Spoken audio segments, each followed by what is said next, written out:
Welcome to Electric Perspectives, a podcast that explores the innovations and policies shaping the electric power industry and how America's electric companies are delivering the resilient clean energy we need to strengthen America's energy security and power our daily lives. This show is brought to you by EEI, the Edison Electric Institute, which represents all U.S. investor-owned electric companies. I'm your host, Brian Reel.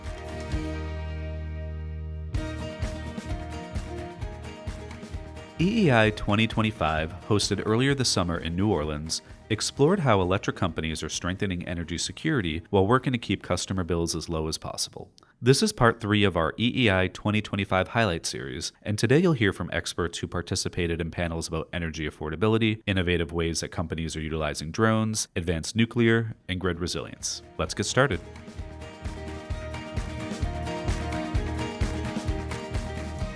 We're here now at EEI 2025 with Mary Sprayregen, Global Head of Regulatory Affairs and Market Development for Oracle Utilities. She moderated the panel Energy Affordability, the Role of Technology in Helping to Keep Customer Bills as Low as Possible. Thanks for coming back to another EEI annual meeting and for joining our highlight series. Thank you so much for having me back. So how are electric companies using AI and digital tools to drive operational efficiency and keep costs as low as possible for customers? It certainly has been an issue that's top of mind this week. Yeah, there are many ways that AI, digital tools, technology broadly are helping reduce costs on the operational side. One of the interesting ways, and we heard about some of this today, was how AI agents on the utility customer side can make a real difference in more rapidly dealing with customer questions and inquiries, even billing questions. Pacific Gas and Electric had this great example of their AI agent and billing and how much time they were able to reduce. And time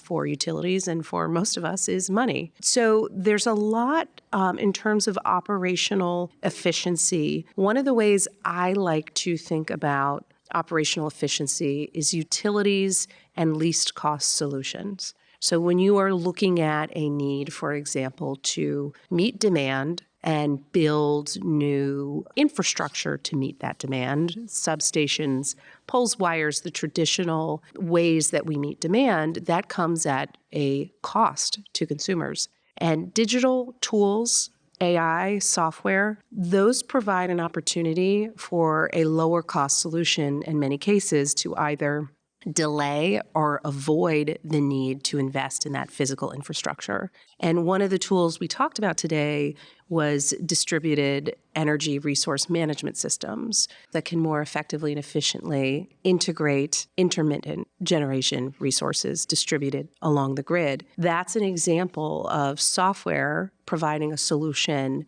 that can help prevent more costly upgrades on the utility operations side. So technology is helping the operational side. Is it also helping on the customer affordability side? It's a great question. It's an area that I'm particularly excited about. And with the O-Power solutions at Oracle, there is a focus on how to leverage data using AI to better understand on a really granular level what's happening in a household. And if you can coach a household in a very personalized way about how devices and appliances are impacting their energy use, you can more effectively help manage bills. It's one example. Another way that we're seeing technology, machine learning on vast amounts of data be really helpful on the customer side is this great program that we did with AEP, where AEP understood that not all customers in need are known. Not all people who are likely eligible actually apply for programs for energy assistance. Working with AEP, we were able to use a digital campaign that got 38,000 customers at AEP to apply for an energy assistance program. That AI and the technology that we used enabled AEP to better understand energy burden in their households in a very granular way. And then they could target their customers with personalized outreach to get them into the programs to help support their affordability. And I imagine when you have households become more actively involved and mindful of where they can save money, that also translates to grid savings, right? Because often it's at times when you have the most demand and power prices can sometimes be the most expensive. Absolutely. I think the best example of the space is where those two pieces come together. So you just described, the grid operations savings side and the customer savings side come together. And demand flexibility is a perfect example of that kind of solution. And one of the ways, and this came up during the session today, that sounds simple, text messaging during a time of peak load on the grid to customers with really specific information using that AI detection I mentioned before, so you understand what's happening in the home, so customers know what to do at that time of peak demand. And then through those digital channels, you can coach the customers after the event. How did they do? How did they compare to others? It could come with a financial reward. It can come with gamification. But either way, you are reducing the need for power at peak times, and you are lowering customer bills at the same time. It's a really wonderful solution that I wish we could see in more places. Were there any surprises or big takeaways from the session that you moderated? And I know just the turnout alone shows how top of mind this issue of affordability is for really everyone here this week. One of the things that I suppose isn't a surprise, but is an ongoing challenge, is how do we bring regulators, technology solution providers, and utilities together on this? There are clearly opportunities for all three to work together, ways to leverage technology in ways that we don't now. But it's a complicated industry. And utility regulation and rate making, if you heard the commissioner, share her points, it's not very simple. And rate making means also protecting ratepayers. And so I think what I'm left with is, where do we take that from here? How do we think about the regulatory framework for utilities, both from an affordability perspective and from a technology one? And we heard Safra Katz, Oracle CEO, talk about this morning. The moment is now. So how do we bring all those pieces together in a way where we're moving forward at a faster pace? Thank you so much for spending some time today, and really the whole Oracle team for the role you've had with the conference. Thank you so much. Joining us now is Tom Keefe, the Power, Utilities, and Renewables National Sector Leader for Deloitte. He just participated in a panel titled Unmanned Air Systems for Field Operations. Tom, thanks for taking the time to chat with us. Thanks, Brian. How are electric companies currently using autonomous aerial technologies, such as drones, for grid protection and field operations? It seems like they're coming up with more and more ways to utilize this technology.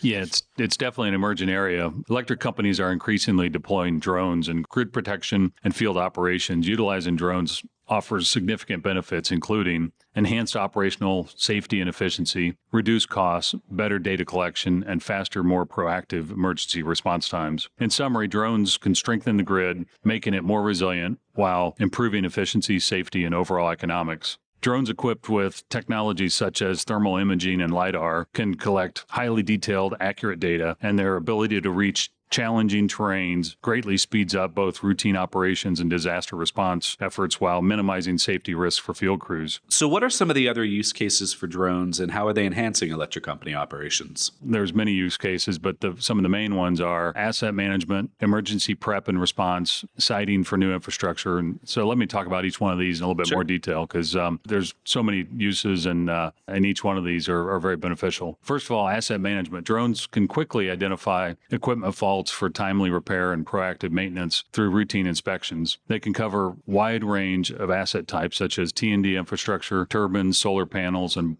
boilers. Drones play a critical role for several areas. First of all, for T&D, utilities have been using drones for a long time, so it's not new, but they keep getting better and better. One utility recently developed drones and trained them to fly at 20-foot distance above transmission lines using electromagnetic sensing technologies. Yet another company inspected over 250,000 distribution structures and conducted 42,000 missions on transmission equipment in 2024. Next, let's talk a little bit about physical security also, because physical security is also a great use case for drones. Routine, real-time perimeter patrols by drones reduces the risk of vandalism on physical attacks without the need for on-site personnel. There are many, many use cases for drones protect substations, which, as you know, are a prime target for physical attacks over the years. The other asset management area is vegetation management. Vegetation management, I think, as we know, tree contact is one of the prime reasons for outages. In fact, I think they say that over 80% of the outages in the U.S. are due to tree contact. Deloitte, we recently assisted a utility by launching an aerial grid monitoring program using drones. This program helped the utility, first of all, it reduced the vegetation risks. Second of all, it strengthened the grid reliability and it reduced costs overall. Another area for drones is emergency preparedness and response. Data collection by drones from routine inspections can be used to train AI algorithms and predict outages, optimize crew responses. In April, there's one utility that launched a drone-in-the-box program. Drone-in-the-box, it's kind of like what it sounds, but basically a drone-in-the-box autonomously launches from a launching pad, flies out along a pre-programmed route, and then returns back to the launching pad and uploads the collected data. So it's pretty cool that it can do it on its own without any user intervention. The drone-in-the-box works really well for pre-storm inspections and post-storm damage assessments, and it helps improve restoration time. And then third, drones are good for siting and planning for new infrastructure. Drones with LiDAR can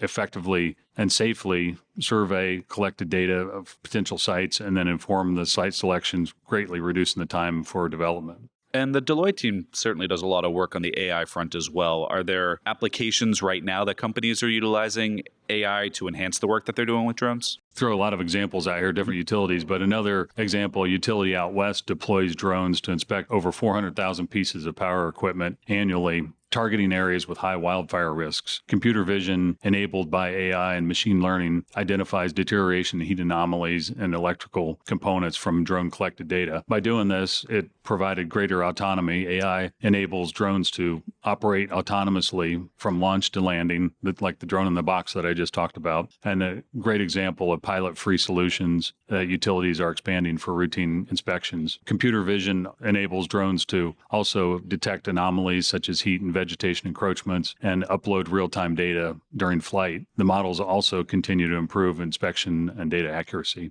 And I know I'm catching you pretty early on here at EEI 2025, but anything yet that's exciting you or something you're going to take back and dig more into? Yeah, just the whole resiliency and the grid resilience and the drones and the AI fit into that perfectly because, as we know, in our industry, resiliency and reliability are some of the most important factors. And that's the theme of the session and fits in perfect being here in New Orleans 20 years after Hurricane Katrina. It magnifies the importance of it. Well, it's certainly been exciting watching all the new use cases that have been coming up on the drone front. So thank you and your team for the work that you're doing to help advance that. Thanks, Brian. Next up, we're excited to be joined by TerraPower President and CEO Chris Levesque, who was a speaker on a panel about advanced nuclear earlier this afternoon. Chris, thanks for taking the time to join us. Yeah, thanks for having me, Brian. And Chris, can you talk a little bit about the difference between existing reactors and advanced reactors, and where do you see them fitting into the U.S. energy mix over the next 10 or 20 years? You know, I think as we look at electricity demand growing in the U.S. and developing economies, and then also in rising economies where there's still a billion people we need to raise out of energy poverty, nuclear fission will certainly be part of the mix. You can really see that nuclear is valued in countries where it's been deployed. If you look at the 400 or so, nuclear power plants around the world, which are all based on light water technology, those are around 50 or 60 years. They're having their life extensions happening. Overall, a very good safety record.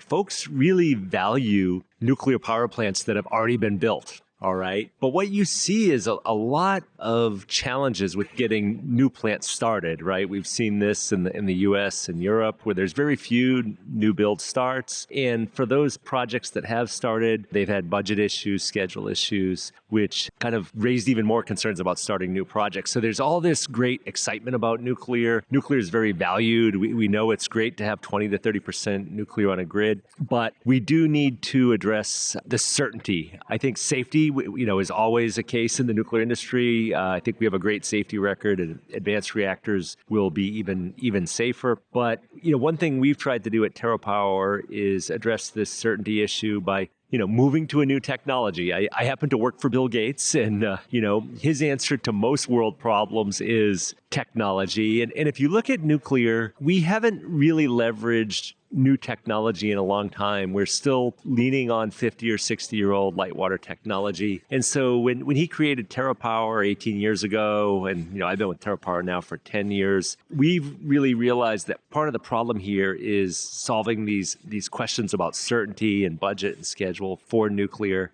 And for us, that means we absolutely have to move to advanced nuclear. And for us, that's our natrium reactor, which is a sodium-cooled reactor. That's what natrium means, sodium, in many languages.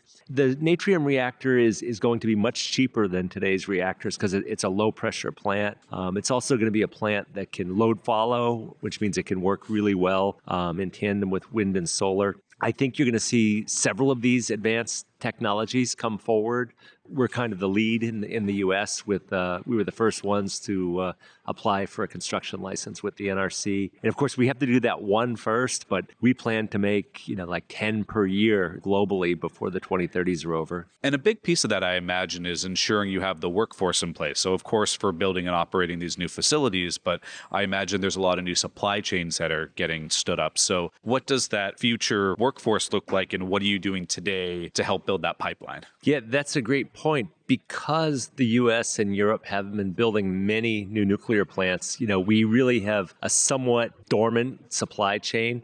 The nuclear supply chain has been supporting maybe upgrades and replacements on existing nuclear plants, but not total new builds. Now, Russia and China, who have dozens of new builds in process, they have very active supply chains. But we really need to reinvigorate the supply chain in the U.S. So that's partly the shops, the facilities that need capital investment and worker training, but that's also construction workers. It turns out to build the advanced nuclear plant, it's many of the same trades we've always known in light water reactors. It's welders, it's HVAC experts, electricians. It's many of those same experts. We see some good government attention on this. I happen to serve on the Secretary of Energy's Workforce Advisory Board that's really paying attention to this. I think there's a kind of a growing reality that, in my generation, everybody wanted their kids to go to college. And I think there's a growing reality that, there's great careers to be had with the trades and, moving from maybe an associate's degree to some kind of journeyman status.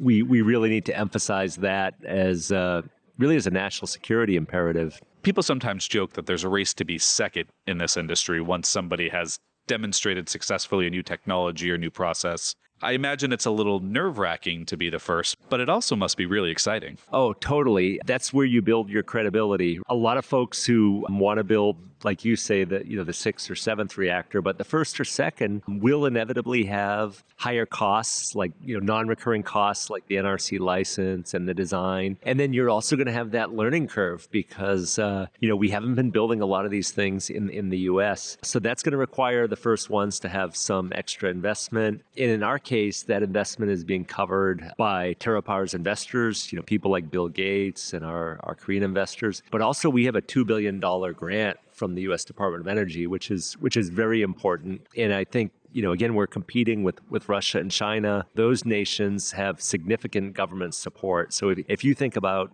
okay, we need to power the U.S. with nuclear, but we also want to bring forward American technology around the world. Well, if we're competing with Russia and China, that's one of the reasons why we need some sovereign investment from the U.S. government. Well, there are a lot of people here at EEI 2025 who were at your panel, who are watching closely, and who are really rooting for your success. So it's exciting to be here chatting with you and just wishing you good luck. Thanks a lot, Brian. Joining us now is Quanta Services President and CEO Duke Austin, who just finished a panel titled The Hidden Cost of Reaction, Why It Is Time to Think Proactively About Grid Resilience. Thanks for spending some time with us this afternoon. Yeah, thanks, Brian. Yeah, glad to be here. And thanks to EEI for having us. From Quanta's perspective, what is the difference between grid reliability and resilience? We're hearing a lot about both this week, but they can mean different things. Yeah, definitely. When you look at reliability, it's day-to-day, blue sky days. You want to make sure that the grid's maintained to a point where there's no outages on blue sky days. And I think when I think about resiliency, it's more a long-term approach to the grid where weather events, things of that nature, you can pick them up much faster, really strengthen the grid to withstand the type of weather events that we're having now, whether it be fire, hurricane. Those plans are necessary for a real resilient system, but I think they go hand in hand. And if you're not going to be reliable if you don't continue to maintain. So it's just a hand in hand type thing, but different. And there's been a big focus on strengthening and hardening the grid. What sort of projects have you seen companies are most interested in these days? It depends on where you're at in the country. Out west, you've got fire hardening due to the fires in the west. So you'll see a lot of undergrounding in the west. So I've been involved in the undergrounding. I'm here in Louisiana, I'm involved in the distribution system hardening. So that's been a project that's been a couple years in the making, and it'll last 3 or 4 years here. And so I think really just trying to get to the customer level to prevent the outages that happen. And when you think through it, you have to believe that the customer gets the benefit here, and I do believe that. I mean, all the infrastructure that we're building and the investments that we're making as an industry, it's a net NPV positive to the consumer, and it really reduces cost. And one thing we heard from you and the other electric company representatives who joined you on the panel, there are significant investments that are being made to protect grid infrastructure against rising threats. And there really is a change of thinking, and people are identifying that there are hitting costs when you're taking a repair and rebuild after an incident happens approach rather than taking a proactive grid resilience planning approach. So how was that discussed during your session? Yeah, I mean, I think the economy is impacted, people's lives are impacted, and with social media, the way things are transmitted today, the customer impact is phenomenal about how quickly the expectation for the grid to be picked up. In the past 10 days, 12 days, that's just not acceptable from legislatures to ratepayers to everyone. They want it up faster. And I think as an industry, the way that we do that is the investment you need to make early and the collaborations. But as far as like how we collaborate and what we're doing with technology, LiDAR, all kinds of different things, sensors, that technology on the distribution system will only allow us to go faster. And do you and your team at Quanta Services work with companies to really track the performance of these new assets? Because I imagine demonstrating their success after a storm really gives confidence in continuing those sort of investments. Yeah, I mean, we have a training center. We do a lot of R&D there with the client before or after. And I think it's evident when you see a storm. I think Florida's made a lot of investment with FPL and others, but anywhere there's been investment made, you can see the impacts. You can go back a decade and then look now, Cat 2, and see that investment. And it's really, it's powerful. It's a powerful message to regulators. It's a powerful message to your consumer. And for companies that are evaluating their resilience plans or updating their resilience plans, how does Quanta Services go about helping with the risk assessment, trying to wrap their head around what you're trying to mitigate, and then making sure that you're looking for data-driven, informed choices as you're making those plans? We really like to be early on in the process so we can work together on like what's important. And it can be anywhere from land access to significant outages, all those types of things. We can do things energized. So we're really working at the client level to mitigate those issues. We work hand in hand, and the more we can do that as an industry, we have lessons learned at times, and we simulate all kinds of issues and really the outcomes thereof. So AI is going to play a big role in this as we go forward. So we'll use AI and try to work together on what are the impacts of AI? What can we do from engineering? What can we do from looking at the client data as well? Well, we're here in New Orleans at the start of June for EEI 2025, and hurricane season just got underway, and this is when you start to see more wildfires. So just thank you and your team for the work that you're doing helping the industry prepare. And then I know you're a critical partner as well when we inevitably will see some of these storms and fires this year. Well, thank you, Ron. I appreciate it. That's our show for today. Thank you for listening, and be sure to subscribe on Apple Podcasts, Spotify, Podbean, or wherever you get your podcasts. To learn more about EEI's members and the electric power industry, visit our website at electricperspectives.com.